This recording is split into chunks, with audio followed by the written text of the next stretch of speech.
एक फिनटेक की कंपनी देखते हैं, वन ईएमआई टेक्नोलॉजी। ठीक है, ये आपने अगर किस्त देखा होगा ना, किस्त बहुत इसका एडवर्टीजमेंट आता है। ठीक है, ये लोन वगैरह देते हैं, आप देखोगे ना जो नॉर्मली लोन वगैरह लेते रहते हैं तो उनके आपको फ़ोन में आपको एक किस्त दिखेगा। एक मेरा दोस्त है, उसने सारे बैंक से लोन लेके रखे हैं। ठीक है, तो उसमें उससे मेरे को एक कंपनी पता चली थी कि अच्छा किस्त, तब तक उसका आईपीओ भी नहीं आया था, अभी इसका रिसेंटली में आईपीओ आया है। ठीक है, अच्छा कंपनी देखने लायक कंपनी है, क्योंकि क्या है आप देखोगे ना कि इनका क्या बिजनेस मॉडल सॉर्टेड है। बिजनेस मॉडल सॉर्टेड है इन द सेंस कि ये ऑन बुक लोन भी देते हैं। ऑन बुक मतलब क्या होता है, बेसिकली इनके खुद के कहते हैं ना, खुद के पैसे से खुद के पैसा तो नहीं बोल सकते, खुद के बुक्स में जितना पैसा है वहां से लोन दे रहे हैं। खुद के बुक्स में इनका ओन फंड भी हो सकता है और डेट भी हो सकता है। डेट क्या होता है कि देखो, अब ये कोई बैंक तो है नहीं, इनको खुद को पैसा उठाना पड़ेगा। कहाँ से उठाएंगे? दूसरे बैंक से उठाएंगे, दूसरे एनबीएफसी से उठाएंगे। ठीक है, अब देखो एनबीएफसी क्या होता है ना, एनबीएफसी बैंक से पैसे उठाती है, इसकी वजह से उनका कॉस्ट देखो, एक साइकिल देखो, मतलब कहते हैं ना एक साइकिल, बैंक किससे पैसा उठाती है? पब्लिक से पैसा उठाती है। इसकी वजह से उसका कॉस्ट ऑफ बोरोइंग कितना रहता है? 5-6%, 4-5% रहता है। ठीक है, अब ये बैंक एनबीएफसी को पैसे देती है। ठीक है, तो एनबीएफसी के लिए कॉस्ट ऑफ बोरोइंग क्या होगा कि 8-9% रहता है, क्योंकि बैंक ने पैसा उठा के जो उसको 5-6% के कॉस्ट ऑफ बोरोइंग पे मिला है, जो पब्लिक से मिला है, ठीक है, वो उठा के एनबीएफसी को देती है। तो एनबीएफसी ऑब्वियस सी बात है ना, बैंक अपना मार्जिन तो रखेगी, 2-3% का अपना मार्जिन रखेगी, तो 5% का फंड है, उस सामने किसको देगी?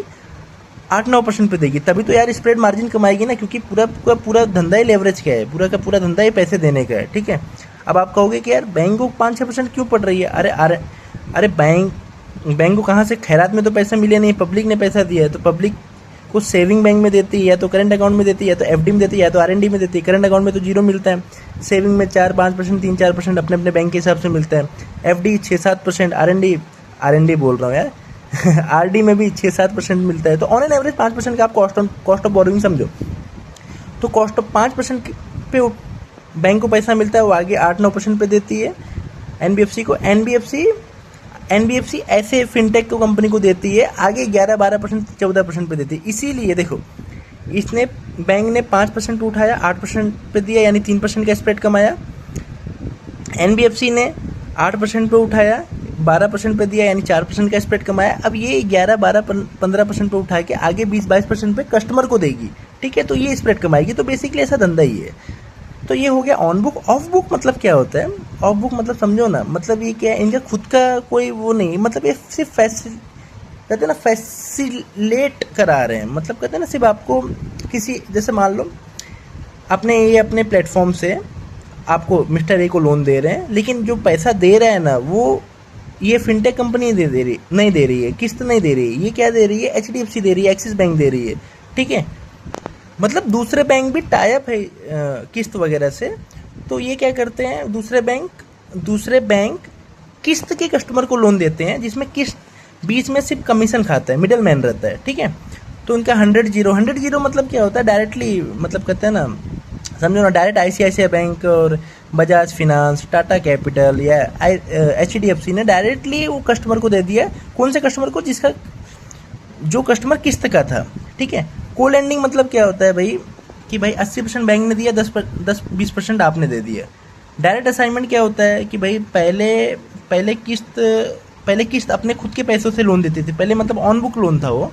बाद में क्या करी किस्त ने, वो असेट, यानी वो उस असेट को बेच दिया दूसरे बैंक को। अभी क्या होगा कि इसने कमीशन लिया और बेच दिया। मतलब पहले अगर मान लो मिस्टर ए को किस्त ने लोन दिया था 10 लाख का, अभी 1-2 महीने बाद, 1-2 साल बाद मान लो उसने 2 लाख तक का रीपेमेंट कर दिया, तो बचा कितना? 8 लाख। 8 लाख किस्त ने क्या किया? आईसीआईसीआई बैंक को बेच दिया कि भाई आगे से तू इस कस्टमर से ईएमआई कलेक्ट कर, सब कुछ कलेक्ट कर, मुझे मेरा कमीशन दे दे, निकल जाऊंगा। ठीक है, तो सॉलिड बिजनेस मॉडल है, फिनटेक का है। अभी देखो इनका, मैं आपको Q4 का इनका रिजल्ट भी बताता हूँ। Q4 में इनके रिजल्ट भी शानदार आए हैं। एसेट क्वालिटी देखो, एसेट क्वालिटी भी इन्होंने मेंटेन की है। देखो आपको डायरेक्शन देखना पड़ेगा। ठीक है, आप एक ये 2.12 आपको आप देख के बता नहीं सकते हो कि अच्छा है कि खराब है। अगर लास्ट क्वार्टर में 1.5% था, इस बार 2.12 हो गया तो खराब है।